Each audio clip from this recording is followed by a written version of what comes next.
Oye babi muje banange. Kulira zinendo. Basore banyabo bategeeza. Ije nyagala kutima kayiba nyagala tata wangala wewe.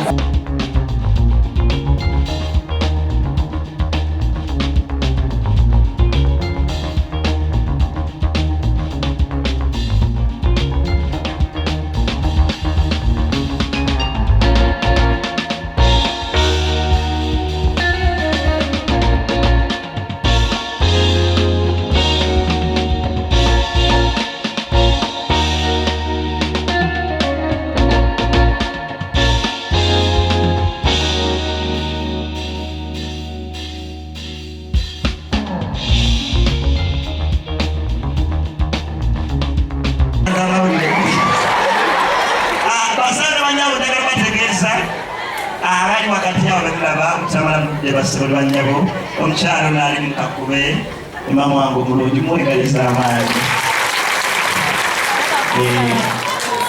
omwami amikuddyo yekitange mbadde njagala maama ayogere naye waliwo taata katuyinza kwogera ngaomusajja obakale bonna bajjabaaamutakatababuzeekuva baweyakatambo kamubi balabetuli musajja mbegetebwa ekuta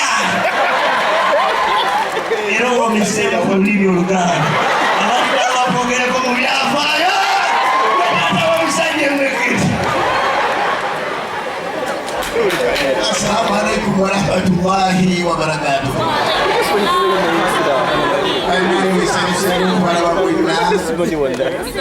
Mukama Katonda mulungi yebale kubatukuumira ate mwebale okwagala nnyo abaana baffe bano Maulana ne Rain. Era mwebale nnyo mwebale ddala tusaba Katonda mulungi abeerenga abaddiza abo emirundi buwumbi na buwumbi. Amannya agange nze Juma Lubega mutukulu wa Nsamba ebuwanda muwankota era maaso mutukulu wa Lasiwukira ebutale eryewaffe mubuddu genda maaso ne mutukulu wa Sirimani Merenge agalamidde ebasanze Kitandwa Kasanda genda maaso abaliddawo bali kutenda ne musajja wangabi omukadanzala maama mukazi wa Mamba omukazi w'amaanyi banange nsanyuse nnyo okubalaba nsanyukidde ddala tweyanzize taata wange nabo mukyala maama bafaanana nnyoko amaaso n'ebisige batwala bya nnyoko era ekirabo kitwalire nnyoko bulungi wendi mugyewataba kuba nnyoko maama ne wafaanana nnyoko amaaso n'ebisige batwala bya nnyoko era kuweki amukoze wibalekera kuwe kitabo kitwalire nnyo nange eri mukazi muganda era siyinza kwogera nga mukama wange amaze okwogera naye otekalekeka bannange mbagala nnyo mwebale kwagala baana baffe mwebale nnyo mwebalire ddala kati kandandike wano omwami ono omwami ono muto wange bamuyita Geraldine Lubega muto wange tolera abantu kusalamu. Assalamu alaikum warahmatullahi ta'ala wabarakatuh. Wa alaikum salam warahmatullahi wabarakatuh. Omukyala ono nakyambadde Hanifa kalero kozeki nakyambadde Hanifa sisa wange tolera abantu salamu. Assalamu alaikum warahmatullahi wabarakatuh. Wa alaikum salam warahmatullahi wabarakatuh. Ani makono kwenzira nakawire ense mukoze gafuji tolera abantu salamu. Dawa punya matama wana wani oyo mchala semna bawa azindala bana mambuye mchala wange mbu ogala mchala wange kwa kusalamu tuli na mchala nimeketi tuli kusalamu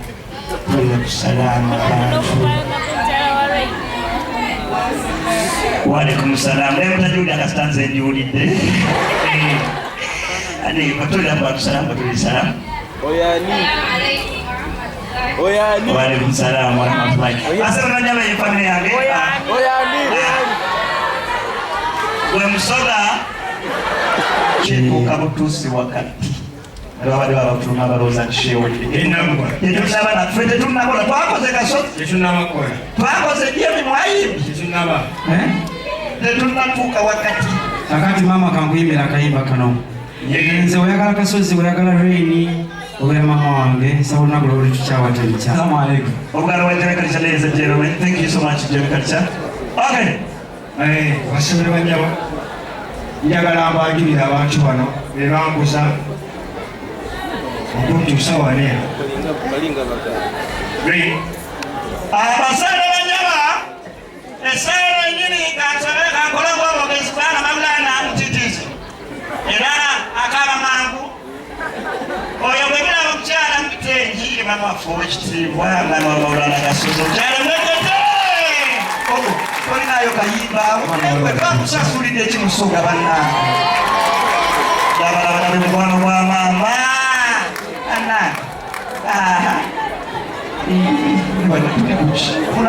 akayimba kale mama badensaba oyogereko eri abantu obugango kambubiri kuzako abantu. Assalamu alaikum warahmatullahi wabarakatuh. Assalamu warahmatullahi wabarakatuh. Okubagira Maulana abaana bange sinenyo simite ddala. Assalamu alaikum warahmatullahi wabarakatuh. Waalaikum salaam warahmatullahi nanyanjula ono omukyala yasookera ddala lwakuba ono atasobodde kuvaayo. Ono omukyala twafuuka ba sisters ne brothers mukwano gwange nnyo nga gyenkumiza era ye Sumaiya. Ono mukyala wange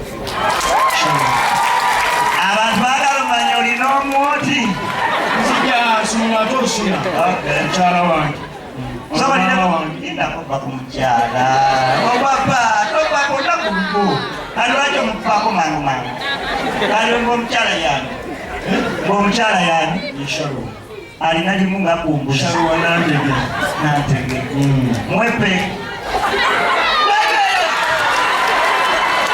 bino byabazungu ebiseera ebisinga mukulu okugalo ebizalina wange maama tayinza binsayinza maama wange omulungi maama wange zaituni okwebaza ebintu byonna byonna simanyi kimugakukolera omaawo jagaalo my sister eno mukulu waffe maama yamuzaalo mukulu waffe Suma mbolambula tobalwamunya ono yanzirako nze ate nziraku ono wakati ng'omubiri Arafati Nsamba wakati ng'omubuuka ono mukulu wange ekikisanyusa lwotubeera awamu Maulana gwona mulekera ki olukuusa emyaka bali kakodyo ono mukyala wange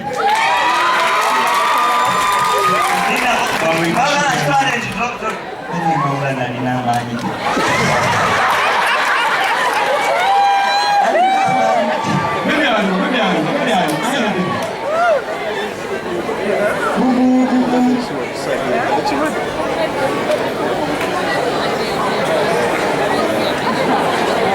kakati basole bajja batumwanira bamulesa oyo muwala wange Maulana ono muwala wange olina omu oleyagala bameka muwala